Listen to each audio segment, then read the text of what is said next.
Well, hey guys, Brian here with Texas Country Today podcast, and man, do we have a great guest for you today. Mr. Scotty Alexander is on Texas Country Today, but before we get to Scotty, I got to say a huge thank you to the sponsors that I would not be able to do this with, or I should say without them, I wouldn't be able to do this. I'll just leave it at that.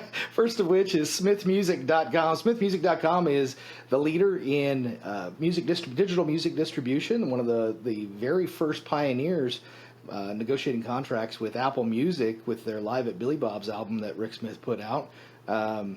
So they're just a great opportunity for music and video distribution, and one of the leaders in what they do. They become a real part of your family when they do it. Next up is Sharp Supply Leather Company. If you're looking for, I've been calling them DAP kits. That's what I call them my whole life. But they're DOP kits, and it's basically a shaving kit. But if you're looking for nice custom leather shaving kits, DOP kits, or if you're an artist and you're looking for an awesome leather guitar strap, Josh Sharp with Sharp Supply Leather Company makes some really beautiful ones. If you want to see some of his work, just look no further than Josh Ward, Randy Brown, Dusty Motes, and a bunch of other guys out there. Next up, R. Watson Boots. R. Watson Boots, kind of a new guy on the playing field, but making some of the nicest handcrafted boots in Texas. So be sure to check out R. Watson Boots. Almost through with the sponsors. Got a couple more here. We got Texas Select Beverage Company. Texas Select Beverage is one of the best non-alcoholic beverage companies out there, making non-alcoholic beers, teas, wines, sodas, and if you ask my co-host partner, Dusty Motes, who is not with us today, the root beer is the way to go. Next up, Fort Worth Camera. If you're in the Fort Worth area and you need professional camera equipment, or if you are just a novel photographer and you need help editing or don't want to do the editing yourself, or if you got old film that you need preserved, whatever it is, Fort Worth Camera can help you out. Last but not least, Cinco Microphones. Cinco Microphones provides all the microphones for Texas Country Today Radio and Texas Country Today Podcast, as well as Texas Country Music News. So the best affordable option for microphones that perform as good as the multi-$1,000 microphones out there. But now that I got all that word vomit out, Scotty, how you doing? Dude, look at you go. You got all them sponsors. I was back here. I was ready to play you. Play you some background music while you were doing all your ads. That's great, man. No, Brian, I'm doing good. Thanks for having me on today, and happy you're kicking butt over there. That's great, man. Yeah, well, I going back, I had Bree Bagwell on not too long ago, and I got to say the first time that I saw Bree was actually the first time I saw you. You opened for her down at the downtown Cowtown ISIS Theater, and basically played to an empty room, but you played your heart out, and it was one of the big reasons why I started my first company of Texas Country Music News. So, big thank you to you for, not just laying over and being like, it's an empty crowd, I can just kind of lay off today. No way, man. You played your heart out, man. Well, good, man. That's right. That was our first encounter, and Bree's a sweetheart. We love her, and hopefully, we do have a date coming up with her in 2 weeks. We're playing the Boots for Troops concert in the country, and it's going to be us and Bree Bagwell and Randall King and Joe Nichols. I think is the. Boy, that'll be a great show. Anytime you get Joe Nichols out there, man. Yeah. Right. And Randall King too. Not to mention you and Bree, but I mean Randall's been kicking butt lately. So. Well, yeah, right. In the totem pole down here, right? You've got your Parker McCullums and your Randall Kings, and Uh-huh. and it's great to see. It's great to see everybody's progression, because that's why we're here. We're trying to get our music out to different people, and you see, like our friends Kinfo, right? I Hmm. watched Kinfo just start to skyrocket over the last year, and now going into 24, they're going to reach that. They're going to reach that Randall King level. You know what I mean? They're going to Yep. get that place on the totem pole, and we've come up, from 3 years ago where it was just me and a guitar to, then it was a 3-piece, and now it's a 4-piece, and now we almost sold out Do-Si-Do last time we played out in spring in the Woodlands. And, Sure. now we're doing more dates with Bree. We're opening up for Corey Morrow this weekend at the Heights Theater in Houston. So we're clawing away. You know what I mean? Like we're Yeah. on that thing. And that's what you're in business for, right? So you're trying to do is just get the Absolutely. music out. Absolutely. Well, now I know who you are, and I've done a lot of research on your past and history, because you've got kind of an interesting path to a solo career. We'll say it. I'll leave it at that. But for those that don't know who you are, can you just kind of give people a little rundown of who Scotty Alexander is from your point of view? Wow. I know. Well, yeah. Okay. So here's the cliff notes, right? Here's the abridgment of it. I've been a solo artist off and on at different points in my life, but not truly all in seriously till about 4 years ago. So the couple decades before that I've been in the music business, or actually 3. I mean, it started when I was 6 years old as a child act, right? For Sure. opening act for Bob Hope. Nobody remembers Bob Hope anymore, but I was 6 years old, and Mr. Hope would take me out to open the show and sing the anthem. By the time I got up into my teens, I'd already put out a record and had a bus, and we were touring fairs and rodeos as the kid act. Yeah, that played all the instruments. It's kind of like the Sure. freak show chicken at the circus. Come see the little boy from the woods who plays all the instruments. And Sure. so I did that for several years, and then by the time I was 19, I guess I was done with that portion of working, basically for that stretch from the time I was a kid on. So I moved to Vegas. Big country explosion at that time. There were like 6 production country shows in Vegas. And I mean, guys were coming off the road from huge touring acts. Like I was in a show with George Jones's fiddle player who got off the road so he could go play country music in Vegas. Like it was this That's weird crazy. anomaly of everybody in the country market went to Vegas in the early 90s. And that was huge. That ended up being really big and really good for me. I went on to be Wayne Newton's music director there in town for almost 8 years, and loved Mr. Newton like father. And then that really started, I guess, like a bigger production or a bigger projection of work for me. So once I was with Mr. Newton, then I had toured with Ruth Pointer and Jessica Simpson and Neil McCoy, and had been in that world. And once you kind of get known in that world as the MD guitar player, utility guy, whatever they were labeling me as at that point, everybody's looking for that guy to help big camps. So that really helped me out for a long time. Worked feverishly for many years, just slinging a guitar, thank God.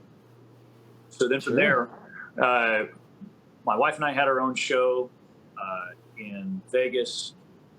When the economy went bad, we moved to Nashville, ended up with a publishing deal, studio on the row. Then I ended up in the computer world. Then I ended up in Pro Tools editing world. And I went to work for a guy by the name of Brian David Willis, and I've been his friend since I was a kid, but he had moved to Nashville and become insanely successful. So just like any business, right? You got your friends that move, and you kind of move with your friends. And so he really helped me out. I became an editor, and I got editing credits, which means you move all the squiggly lines in the studio and help the record out before it goes to mix, right? That's what editing means. But it was a long string of people. I mean, my very first project, I was an intern on Taylor Swift's Red album. And then from there went on to actually work on everybody from Blake Shelton, Josh Turner, Carl Pearson, and Paisley for 5 years, just editing records. So, and it was really good day work, really good day work. And I enjoyed it, and you're a part of the industry, but I wasn't doing my craft, right? I wasn't playing anymore. I wasn't doing that kind of thing. that bugged me. So I guess through the fire, we left Nashville and, kind of resettled with the touring band as we were playing through the north of Texas. And half my wife's family's out of New Braunfels. And so everybody was like, you got to get in that South scene, man. You got to get in that San Antonio, Austin, Houston music scene. And that's what I do, being a fiddle player, guitar player. So there's a quick abridgment on the whole journey that led us to the artistry. And it was about 4 years ago where I had just wrapped up a music director position with Disney and Hollywood Records, and had still a dear friend of mine, Lucy Hale. She had put out a country record on the mainstream markets, and I was her MD and not medical doctor, music director, different. And so trust me, I can't even take Advil correctly. I'm not a medical doctor.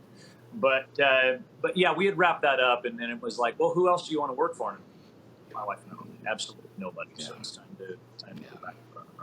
But there you go. There's the story. Wow, that was quite an abridged version, I gotta say. But I'm gonna take you back a little bit because there's, I don't know, he's such an enigmatic but yet open book person that feels like everybody knows him, but I don't feel like anybody knows him, and that's Wayne Newton. What was it like working for Wayne? And you said, I mean, you think of him like a father figure, but God, man, that's gotta be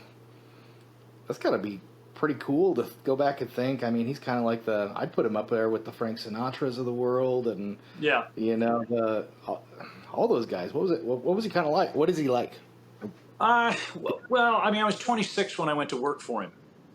And I had some game at 26. I really hadn't developed as a musician yet, but I definitely had some game at that point, and I was terrified. I mean, the guy was however old he was when I went to work for him, but I mean, he'd already been there and done that and done all the movies and had all the hit records, and he was holding down the biggest residency in Vegas history at that point.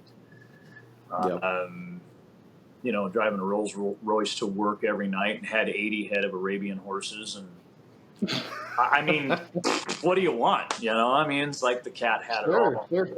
Yeah. So there's this level of, well, I want to be an artist and I want to be in the music business. And then you go to work for a guy like that. And it at first it just makes you want to piss your pants. I mean, it really does. He's just, it was that nerve wracking. Sure. But he found something in me quickly that he had been missing. Me being kind of a very, especially at that point in my career before I was with Wayne, super straight ahead, straight ahead country guitar player, right? Those were my licks. James Burton, right? Type of style. And that's what he missed. Like, he hadn't had that. So I was kind of his new favorite thing to have in the band, and he utilized the crap out of it. You were kind of the shiny new toy, right? Oh, yeah, we did Train I Ride by Elvis, and we did Whiskey River and Devil Went Down to Georgia and Dueling Banjos, and it just pissed the jazz guys off, right? Here's this whole orchestra of jazz guys, horn players, and, guys that can read music like, fly crap on paper, right? And here comes my little liberty ass, and I come in there, and now we're doing country songs. So I thought that was fun. I think it was funny now. At the time, I had to grow some thick skin to get around them. But yeah, and then, after you've been together in a trench in Iraq getting shot at in vests, or flying across the arch from Germany, and you're standing in the cockpit or sitting in the cockpit of a C-17 watching the Northern Lights together. I mean, there's some of those experiences with him where you could rarely see past the persona that everybody knew, and the light switch would go off and he was just Wayne. And I mean, in 8.5 years, there's like that much, because he was just so well poised. But he treated me with great respect. I treated him with great respect, and we both cried and hugged our eyes out when I had to leave. So it was all good. Sure. Well, and you pointed out something that I feel like is overlooked a lot in Texas music, and I'm kind of changing gears here. But you said in Nashville you worked as an editor, and I think there's a lot of musicians and a lot of studios even here in Texas that look over the editing portion of music, go writing, they look at it as just 2 stage. It's just a mix and a master, you know what I mean? Or 3 stage record, mix, master. They don't focus on that editing portion. Can you kind of tell me a little bit about that part of your life and what exactly an editor was doing? Oh yeah, I think that's a great question, Ryan, because for the music nerds that are watching, for the artists that are watching, I was blessed to have that training from Frank Rogers and Brian David Willis. And if you look on every record for the last 25 years, somewhere buried in those notes with what used to be a J card, album, right, is Brian David Loopy, quote, Loopy Willis. I'm using air quotes a lot today. Yeah. But yeah, this guy basically pioneered what it meant to take a record and you recorded it. It's in the digital world. And then let's say this is the kick drum and this is the bass note. It's not going to sound that great. So you can go in there one note at a time and put that bass note anywhere you want around that kick drum note. And that's where some artists took that too far. And the records get really squeaky clean and almost too perfect. If you take that all the way to the other side, where you're trying to use editing as music, then you get into the pop genre, where everything is electronic and there is no humanity, and even the vocals are intentionally, they're intentionally auto-tuned to death. That's the style. Sure. So that may give somebody that doesn't understand editing or what the hell editing is, it gives you kind of a broad range. So in our genre, right, in Texas country, if you take a Cody Jinks record, let's say, there might be, and I don't know anybody in that camp over there, but there might be 2 minutes of editing, you know what I mean, on those records, because they want that sound. It's a Willie Nelson record. It's a, you know what I mean? If you look at a Parker McCollum record, and I'm not picking on him, but knowing what I know, that stuff is toiled over to get fit and corrected and moved. Don't want to blow anybody's mind right now, but a George Strait record is freaking edited to death, and there's not one way to do it, right? So you can do it in the George Strait style, and that is unique to how his records sound. It's not one size fits all. You go through a sieve and only the good stuff comes out. Like a great editor Brian gives George Strait that sound. So there you go. There's the nerdy answer to editing. No, yeah, that makes perfect sense, and I think you're right. I think a lot of I kind of go back and forth with people on this, and I think what gives Texas country music its sound is its imperfections in a lot of ways. You know what I mean? But I also think that's what holds a lot of Texas country music artists back from moving up into the mainstream, is being okay with imperfection.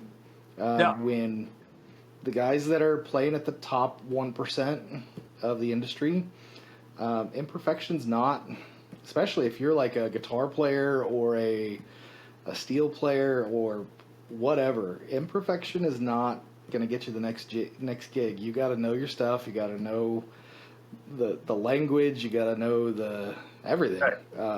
Because I've seen some studio sessions out of Nashville, and they have their own language that they speak within the studio about what they're doing, and you probably understand it as a musician.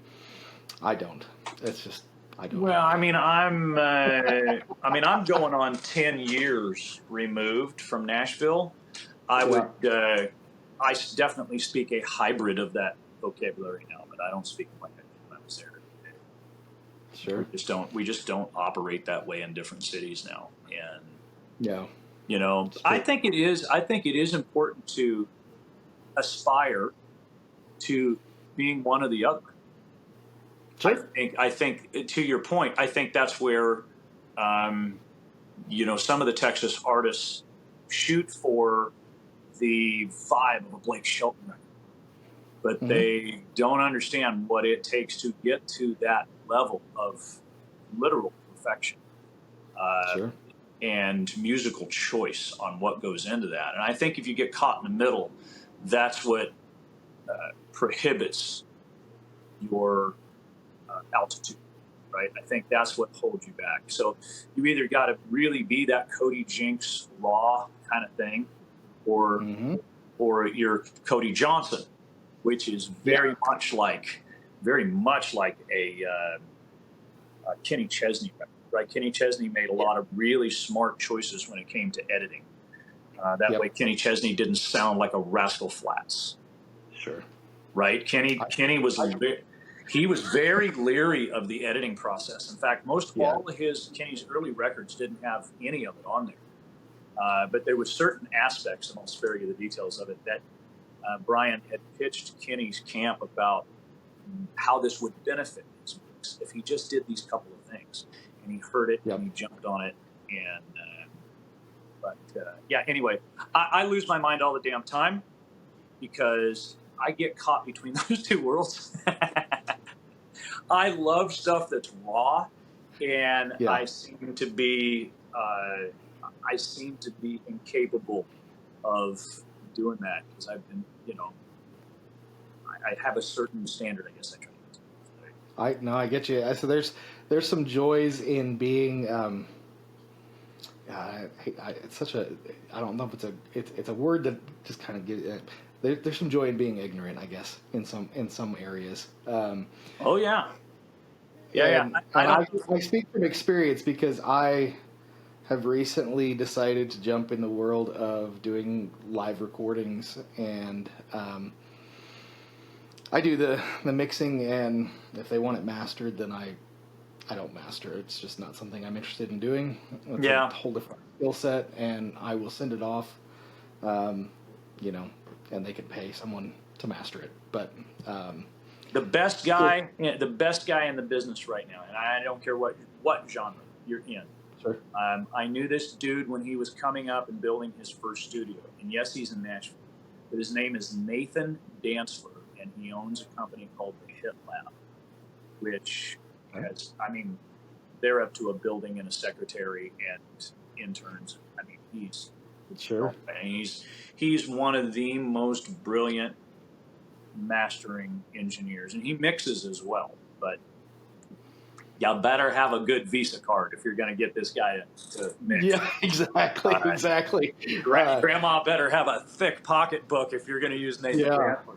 But he's worth it. I mean, the guy's phenomenal. He hears things, and he's taught me things that I had to laugh about the stuff that he could hear just out of a two mix. So anyway, there's my little plug for Nathan Dantzler and the Hit Lab if anybody's looking for a world-class master. But yeah, just like you touched on editing, as a precursor to mixing. That's a whole different. Editing's a different skill set than mixing, and mixing's a totally different skill set than mastering. And to really make a great record, I think you need all three plus a great song and a great band, great artist to really make a top tier record. And that's I kind of geek out when it comes to equipment and getting into the nitty gritty of music. Sure. More so than a lot of people, so don't let me squirrel too much and go down a rabbit hole of music. I apologize. And that's my thing too, right? It depends on what demographic we're trying to speak to today. If it's the show going demographic, they're already going, what are these nerds talking about? If it's the home studio guys, they're like, oh God, keep this going. You know what I mean? So yeah, our apologies to both sides. We're offending everyone at this point. I was down at Rosewood Studios in Tyler a while back talking to Drew Hall. Yeah. And Drew's a wonderful guy, and I have heard a lot of really, really good records that Yeah. he's worked on coming out of there. And we were talking, and we got into the weeds, talking about 48 kilohertz at 32 float, 48 at 24, 44.1 at I'm a 32 float 96 guy myself. Yeah. Yeah, exactly. Yeah, I am. I'm a 32 float 96, and only so few people get that. But you have to have special.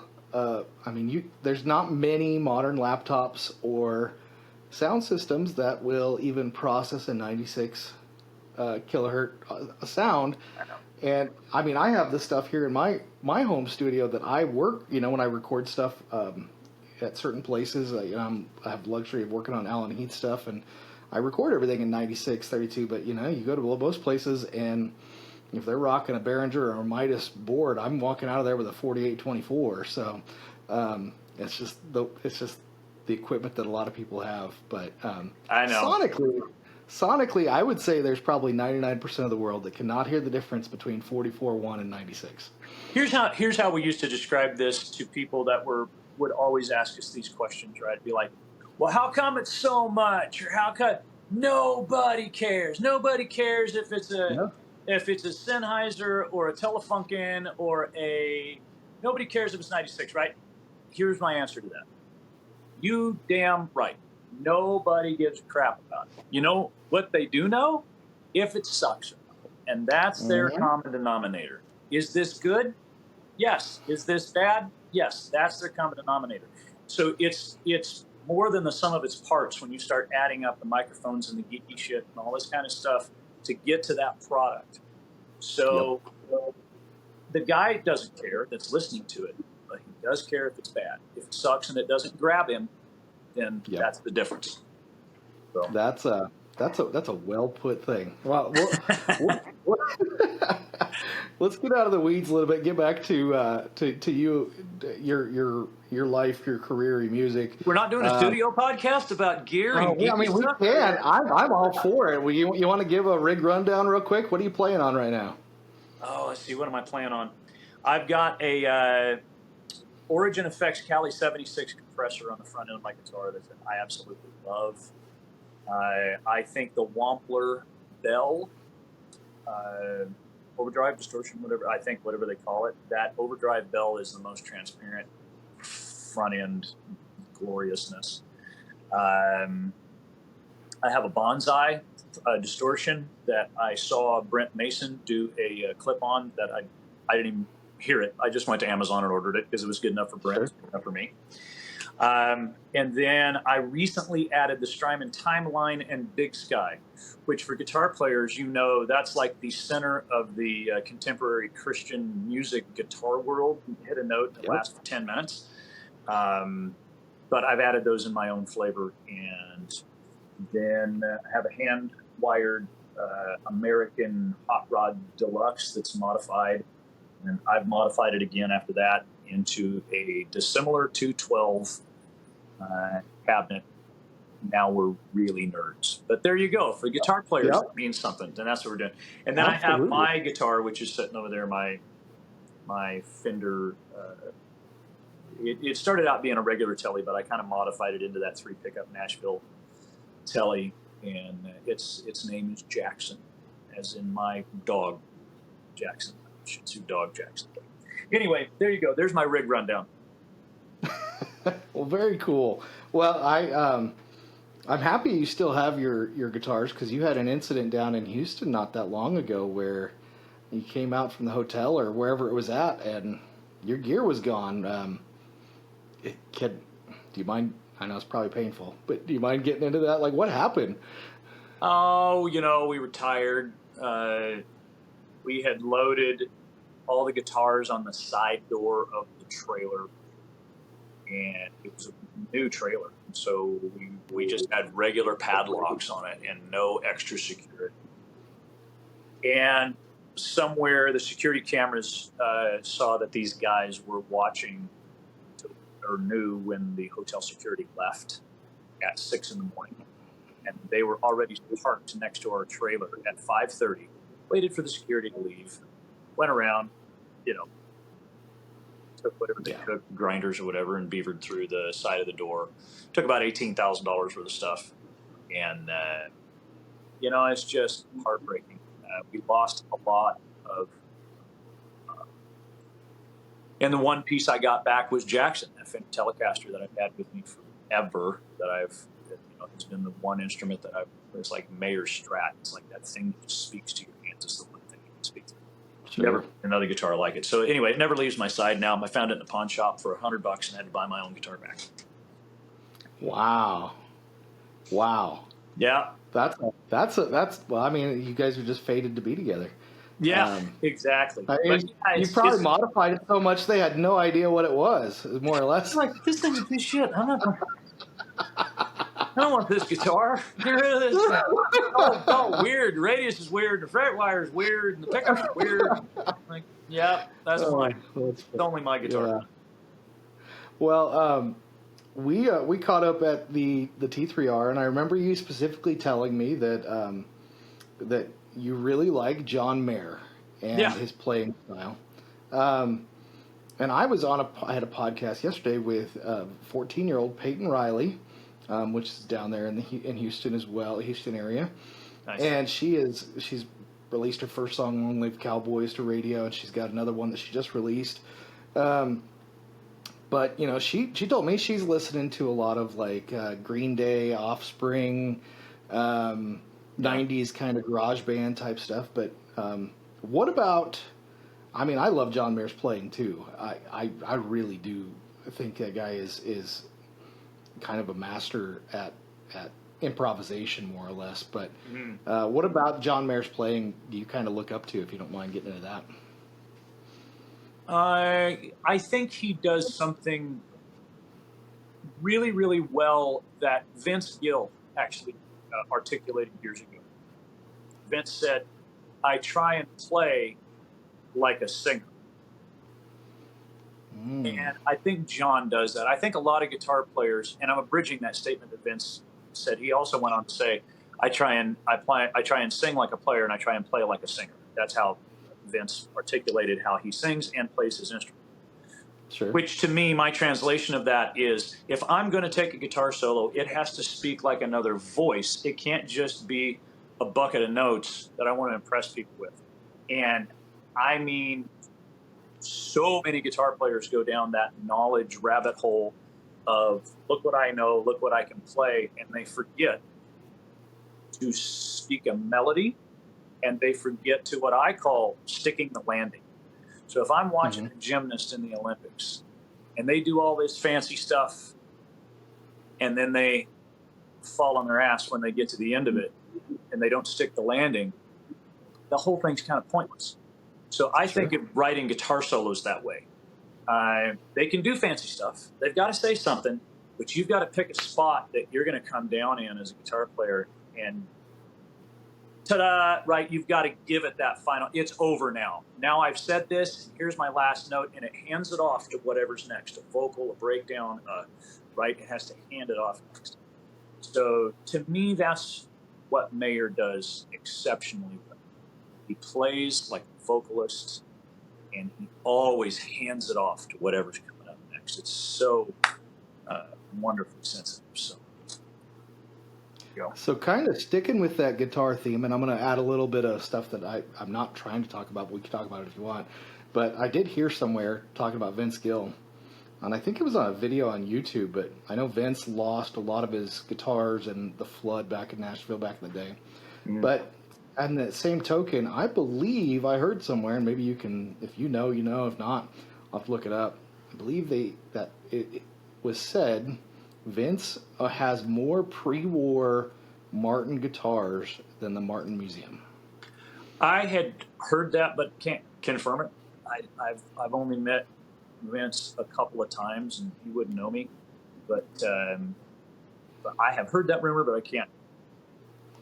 So I do know he has probably the coolest in-home studio setup. He has like converted. I don't know if you have seen on some of the videos, but he's converted like drawers. He has like these deep drawers that his guitars lay in head, neck, head, neck, head, neck. He can fit 4 guitars in each drawer laying flat. They're surrounded by foam, and they are watertight drawers.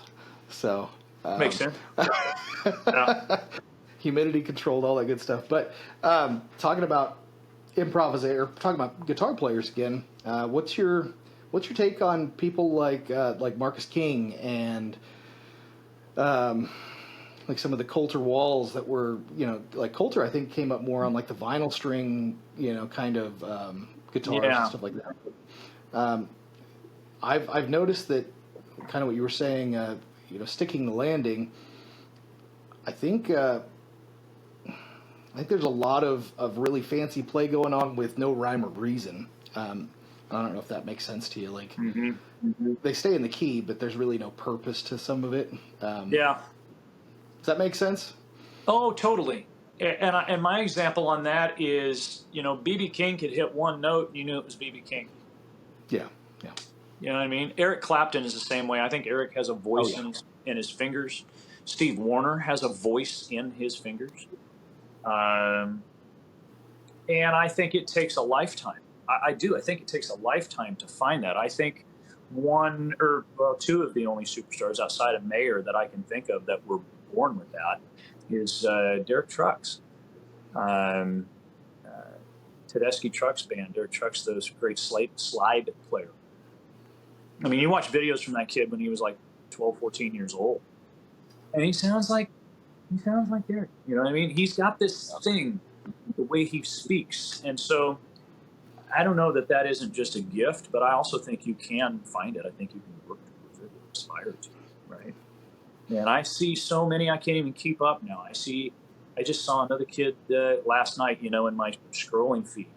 And he had this SG, and he was kind of doing the hybrid thing like I do, where you always keep the pick here, but I use my acrylic nails to speak with this hand. Uh-huh. And he was really holding this, but then using his hand to voice what he was doing on the right side. And I was like, oh shit, that's a voice, right? That's unique. That's like Amy Winehouse was to a microphone. The first word out of her mouth, you knew it was Amy Winehouse. I mean, it was just, that's who it was. So I think that's becoming Mateus, another great guitar player who speaks through his hands. So anyway, I think that's becoming more of the norm. I think we've gone through that phase where the knowledge expanded and everybody learned to play fast, and great. Now everybody can play fast now. That used to didn't be a thing. Now it's a thing. But now it's being, I think, regarded more important to be able to speak and have your own voice in the guitar world now. So Sure. Well, let's talk about some of the music you've released. So one of my favorite songs from an earlier release of yours was "Cowboy's Daughter," and I really like the music video on it. Thanks, because the music video really does tell a story. Tell me about, because was that your foyer into the single world? Was that the first single when you were like, I'm here for Texas country kind of thing? First single was a tune called "My First Beer." Oh, that's right. I'm sorry. I had written "My First Beer" about when I was a young teenager, however old I was, and my dad and I were out hunting, and he handed me a beer. He said, "Don't tell anyone." And so that always stuck with me. So that was my first beer. And then I might have been one after that. And then "Cowboy's Daughter" was written around the story. My late father-in-law was a horse trader, and he was a rodeo clown. And so when it came time for me to ask for his daughter's hand in marriage, I had to go out to the horse barn, and he was doing the evening feeding and watering, and showed him hanging up the blessing.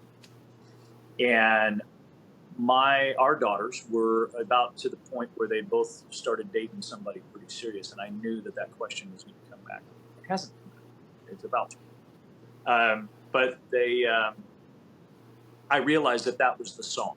Like, I had been in that position asking for a girl's hand in marriage, and now it's going to get turned around on me because we have 3 kids, but 2 of them were daughters. I knew that was going to get turned around. So that's how "Cowboy's Daughter" came. Well, it's a really good song, and I I think that one, and then there's another one that you have, which is "You Make Pretty Look Easy," which I think Thanks, is that one man. about your wife, right?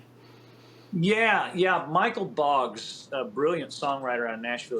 He's a contemporary Christian artist as well, and a pastor at Brentwood Baptist, just south of Nashville. Or at least that's where he Mm-hmm. was last time I knew of his employment. But he and I and Brian White wrote "What I Already Know," which was ended up being really good. It got cut by a whole bunch of different people. And then Michael Boggs and I were writing again one day, and he came over and he goes, "Man, I can just see you saying to your wife, you make pretty look easy. You don't even have to try." And I Yeah. was like, "Oh, shoot, that's a song. Let's do that." Yeah. So Let's we do wrote it. it that day. And what bugged me is I've never released that song as a single. I think I'll repackage it and just send it out there into the world as a single, because it's such a cool tune. It is a really, really good song. One of my guilty pleasure songs from you, and you actually played it when I saw you out at the Trio Club, was Walla Walla Prison. It's a really fun song. That's a really fun song. Can you tell us a little bit about Walla Walla Prison? My dad wrote Walla Walla Prison back in the early 60s. My Okay. dad was very late in life when he had me. He was born in 1930. So he was 45 years old when he had me. So I had this really cool ability to look back and see history from firsthand perspective, not grandpa, but dad, right? Yep. And so he lived through this period of the 60s where that was really that style of music, and split bars, and moved way different back then. And Sure. so he wrote this song called Walla Walla Prison, which is a little town up in southeast Washington with a very famous prison. And so he wrote this song about breaking out of prison and running away with the warden's daughter. And I loved that song forever. And it actually became a line dance craze in, I think it was Italy and France. And this was some years ago, and people were sending me videos of 75 people in matching shirts in Finland doing a dance to, Walla Walla Prison. So Dad never got to see that, but it was pretty funny. It's a good song. That's amazing. Yeah, I too was born to some older parents. I was born in '84, and my parents were both born in '48. So, Oh, nice. Yeah. So yeah, it is different having older parents than having parents that were younger. And my kids were, I was 19 when my first son was born. So, Oh, wow. Yeah, I was young. And Yeah, I did the same thing. I reversed it. I was young. I was yeah, 23, I think, when I had Tana. So it's interesting. And then I was telling you before we started playing one of your more current songs, but Everything. Man, that is such a well produced, well sung, well written song. It's one of those songs that I can turn on in the studio and I can just close my eyes and I can picture the words flying right off the page. It is such a good song.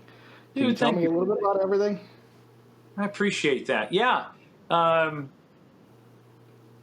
Everything is that long-term relationship struggle lament, right? It's not every day is perfect, and she ticks me off, and I frustrate her, and yet it's okay. That's what everything is. Everything doesn't mean first dates and roses, and there's no funny smells in the bathroom. You know what I mean? It's like everything means you're my everything. There's everything Sure. encompassed into one human being. So that was the premise of that song, and I actually like writing around that premise because I think it's real. I think that the new love, infatuation thing, I don't know, that weirds me out. I guess because of the spot that I'm in life. I've lived too long with one woman to see the world any other way. Yeah. Where was that recorded? Where'd you record that one at? Everything, I believe Brian White played drums on that. I used to play guitar for Brian White, and So we traded out a lot of sessions together. And then I finished it in this studio, not where it's sitting right now, but this group of gear. I finished it there, and then a gentleman by the name of Casey Wood from the Insanery in Nashville mixed that and mastered it, if I'm not mistaken. Okay. And he's that guy is brilliant, and beautiful, warm sounding gear, and another great Nashvilleian engineer, mastering, mixing agent for sure. Casey Wood mixed Going Out With My Boots On and Running Out of Moonlight, and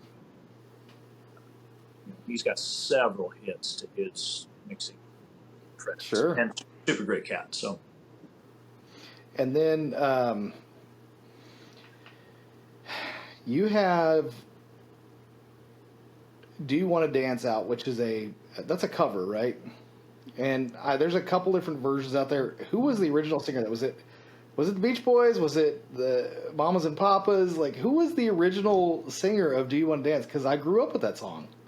Okay, so I know the song you're talking about, and that's "Oh Girl." Okay. So Do You Want to Dance? I wrote. Okay, I'm sorry. But I know where you're going with this question. It's actually, the song is "Oh Girl," and so I wrote the verses, and Warner Brothers gave me credit for, I think, 1/3 of the right, or whatever it is, because I took the Chi-Lites melody and their words and compiled them into a country-sounding chorus with their melody. Literally had to go through a submission process for Warner Brothers to make it legal. So they wouldn't send me a cease and desist and sue me. Anyway, it was the Chi-Lites. They had the first very almost ballady version of that song. Oh, girl, I'd be in trouble if you left me now. Like, it just really loped. It was real easy. Had that harmonica line in it. Great. And then there was another guy in the 80s, I believe, that had a hit on it. I feel dumb because I can't think of his name right now. But it was very much like the original. And so those were the two versions, I think, that everybody hears in their head when they're, walking through the grocery store, or they, stumble on the oldie station. It was either the Chi-Lites or that second version. So the third version, I just completely abandoned their verses altogether and wrote my own verses based on a hillbilly scenario. So there you go. Well, whatever it is, I like it, man, and I apologize. That's all right. Sometimes my brain, I listen to so much music, doing the whole radio station thing. I had a massive music library before I owned a radio station. Yeah.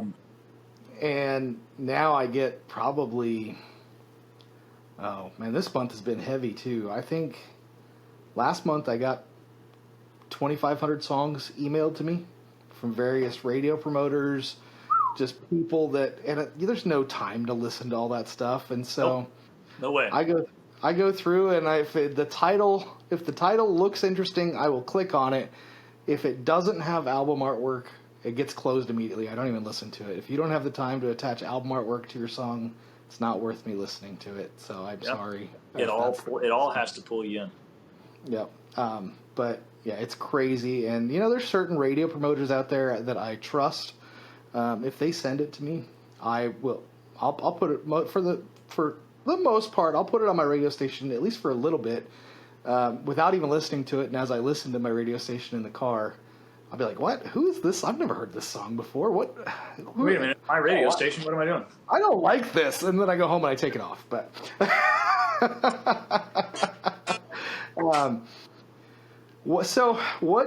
you have some shows coming up, and you have some people that you wanted to kind of thank and shout out, right? Hugely so. We have this new whiskey sponsor out of Alvin, South Houston, and they're called Gentle Ben.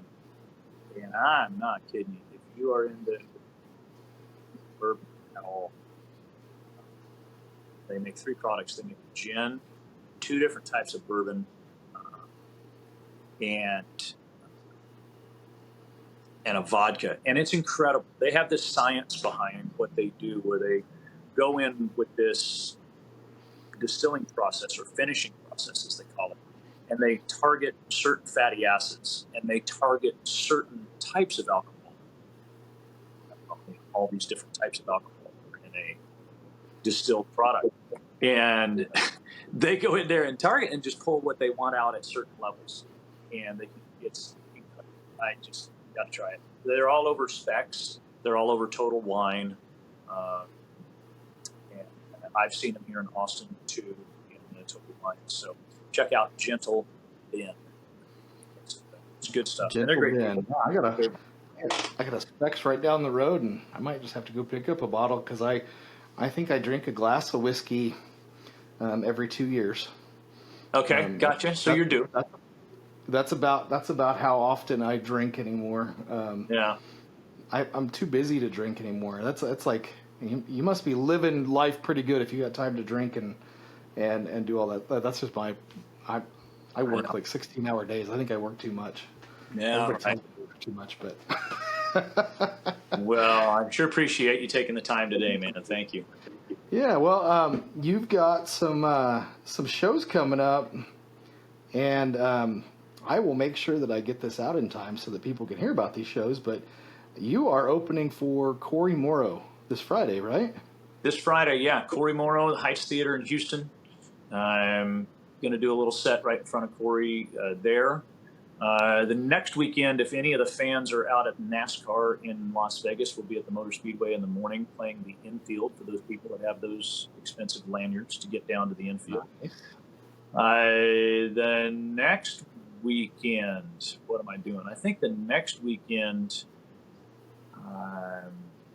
I think I'm with Corey again up in Fort Worth. Very cool. Doing an acoustic up there to open for him there. They're a great camp. I love Corey. He's such a sweetheart. Sure. Band too. But yeah, all that's coming on, and then looking into next year, just something to start talking about now. We booked the Big As Texas Music Festival next May. Congratulations! So, thank you. Yeah, we're excited about that, and I think we've got a Saturday or Sunday slot. And I think we're going to be support for somebody that's going to make our socks roll up and down. Obviously we're not going to be headlining one of those nights, but I think we got direct support on something big. And I'm tickled to death. I think it's May 11th or 12th. So everybody be watching that. We can't wait to play that. That's hard work, and plus you're an entertaining act. And I do want to touch on this real quick, because it's something that it makes my co-host Dusty cringe, because he's an artist as well, and I work and photograph and meet a lot of young artists, and I don't have a problem telling people after a set, hey man, I loved your set, but you need to move. You're too statuesque. It would be better if you got out and did some different stuff. And he, like, his jaw drops. He's like, what? How are you going to tell someone how to do their art? And I said, you tell me how to do my art all the time, Dusty. You tell me you want my picture different, you want my video different, you don't like this, you don't like that. I'm going to tell artists that, but you are a very, very entertaining act. And I will say that I would take a pretty good entertainer over a stellar singer 9 times out of 10. Well, cool, man. Yeah, I always catch myself, with a lot of energy on stage. In fact, we was playing Fry High Country Store in New Braunfels 2 weeks ago. And I was doing my typical thing, man. I got a wireless fiddle. I'm jumping around like trying to keep my analogies clean here. Yeah, I'm jumping around here like a crack addict, I guess. Maybe that's the nicest one. Yeah. And, I had some guy in the audience making fun of me before it was all over, and it was like, I was having a ball. But yeah, I just don't. I think there's certain artists that's their style. That's what they do. And, but for me, I like to run around a little bit. Sure. Well, for people that want to find where you're playing and all that good stuff, what website or where do they need to look to find your tour schedule and find your bio and all that other good stuff, buy your merch? Gotcha. We do most of our merch sales at the show. So if you're on social media, both Facebook and Instagram, just look Scotty Alexander and look for the little blue check mark. That's us on both Instagram and Facebook. And then website, scottyalexander.com. And schedule is there. And as of this very moment, it's updated through November. We're getting ready to add December later today.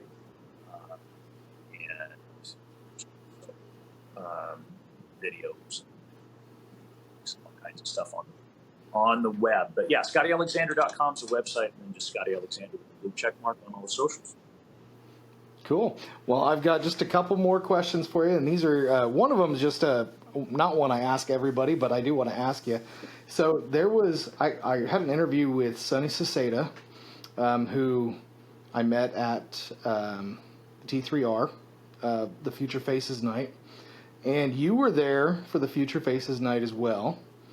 And I will say that Sonny said he was told to bring his accordion, but he really had no idea that he was going to be playing with AJ, nor what he was going to be playing. Was that kind of the same thing you got? You just were like, hey, come up on stage, and you didn't quite know what was going to be done. It was all kind of last minute thrown together? Because if it was, that came off really well. Yeah, that's AJ and what him and Kendall Beard do. And I'm having a complete stroke right now. Love and Chaos? Love and Chaos, yep. Yeah, Love and Chaos. I just know them individually. You know what I mean? So I think of their band name caused me a stroke. But yeah. But they're great about that. It's like, at that level, it's just like, here's an original song you've never heard before. 1, 2, 3, 4. You know what I mean? It's like, just react. Hold your instrument and react. And I love that. I thrive on that stuff. To me, that's where you really keep your knife sharp. So I enjoyed doing that. It's the second year I've done it. AJ. And then, Sonny showed up with the accordion. It turned into it was a moment. Yeah. It was a moment. Yeah, I agree. It was a good moment. All right. So these are the ones that I've been closing every podcast with, and you're just going to have to go with it. Rapid fire. And I think I asked these at the T3R right when we did an interview, but you're going to get asked again. But I'm ready. If you could write one song with any person, alive or dead, but you'd limited to one song, who and why? Wow.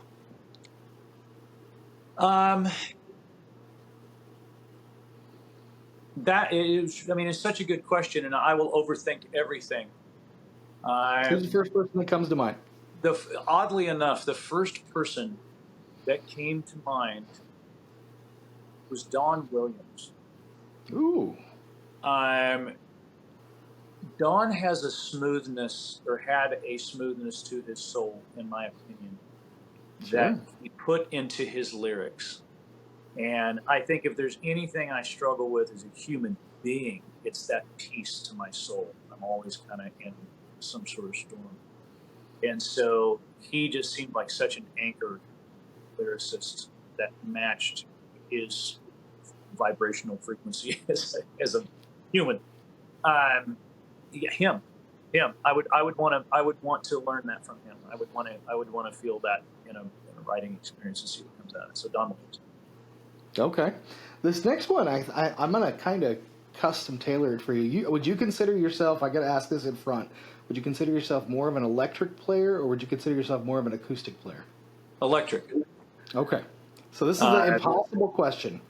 This is the impossible question. This was crafted after I saw a thing on TikTok where this guy was like, if you had to pick one thing that would never have existed, and it was like an impossible question for Texans. It was like high school football, college football, or pro football. Right. You had to pick one that never happened. So your impossible question is, if you had to pick an electric guitar company that never existed between Fender, Gibson, and You know what? Let's throw Paul Reed Smith in there. Which one would you choose and why? So one of those three that never existed. I got to give up one of those, right? I'll give up one. Yeah. PRS. Okay. I have played Gibsons that have changed my life. As I said before, my telly is Jackson, Fender, and I repeatedly find Fenders that speak to me. I've only played one PRS that I was like, ooh, might have to buy this. Ooh, I might have to buy this. And outside of that, every time I pick one up. So for me, PRS. Well, it was actually easier than I thought, man. I should have chose something else, but I didn't. All right, and then the last one comes from Dusty's son Braxton, who formed this question talking to Sean Scott White, I believe it was, on the Texas Tailgate podcast. But what would you currently consider your spirit animal to be? A raccoon. Ooh, there's something there. You don't even need to explain that one, but there's something there. Yeah, a raccoon. I feel like I'm at this point in my life where I'm just constantly running and searching and picking things up and investigating and dodging cars. So, yeah. I love it, man. I love it. Yeah. Well, before we let you go, I got to say thank you one last time to all my sponsors. And I'm not going to get into long explanations, but be sure to check out smithmusic.com, Sharp Supply Leather Company, R. Watson Boots, Texas Select Beverage Company, Fort Worth Camera, and Cinco Microphones. And also be sure to check out ScottyAlexander.com and check out all of his new music on whatever streaming platform you go to. But Scotty, thank you so much for coming on and just kind of having a good conversation about a whole lot of nothing with me. Well, Brian, I appreciate your questions and the time right back at you, man. Glad to see you're doing well and hope to catch up soon, brother.